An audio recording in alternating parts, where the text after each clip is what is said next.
1963. And I want to tell you two stories from there. We had a kid, his name was Bobby Evans, okay? And Bobby was a little kid, 4th, 6th grade, all right? And he came to school often crying. And this bothered me a lot. I said, Bobby, why are you crying? He said, because I got 2 bullies in the neighborhood and chase me to school. And sometimes they get me down and punch me, beat me up. And I said, well, why did they do that? Now they didn't go to our school, okay? So I couldn't really talk with them. And I don't think back in those days, parents felt like calling the police very much, but they should have. Anyway, at an early time in my career, we really worked on President's Physical Fitness Award.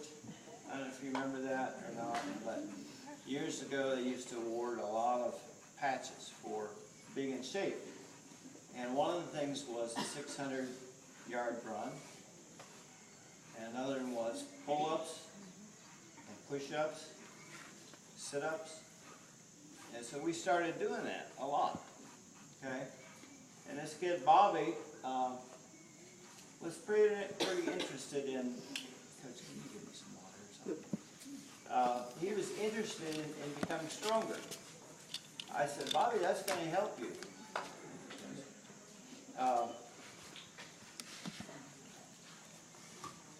And so we started wrestling. We started a little 6th grade wrestling, and we had most of the kids in my class wanted to do that. And Bobby got stronger. You know, he got stronger. He did push-ups. Now, I got really tired of him coming to school crying. You know, and I hated having him chased by bullies. So he got to the point where he could do 40 push-ups without stopping. And he did them the right way, okay? So I said, well, Bobby, the next time these guys chase you to school, I want you to ask them to come after school. They went to a different school. And wrestle you. And he said, okay, I will. By that time, he felt a little bit more self-confident, okay? Because he got stronger. If you do push-ups, you're going to get stronger, all right? It's just like running.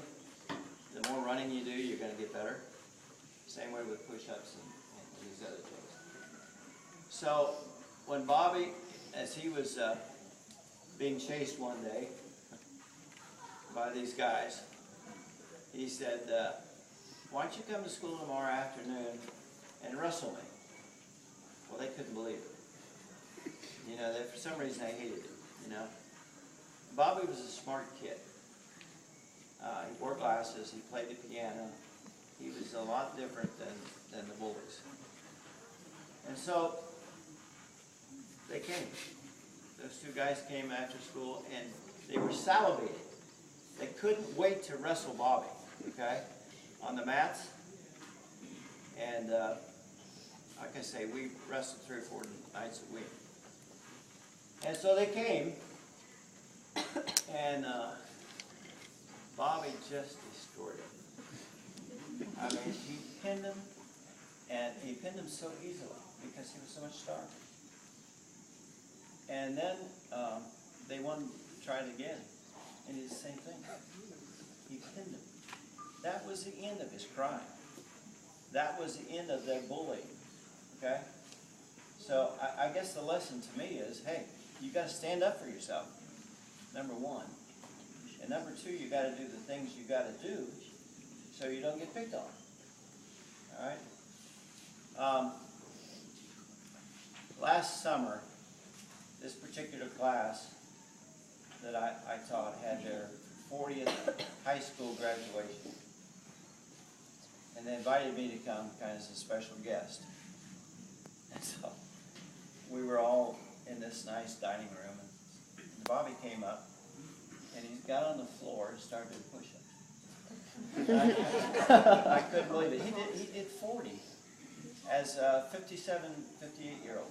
Okay, so he never did forget that, and I didn't either. So I felt real good about that. Another story.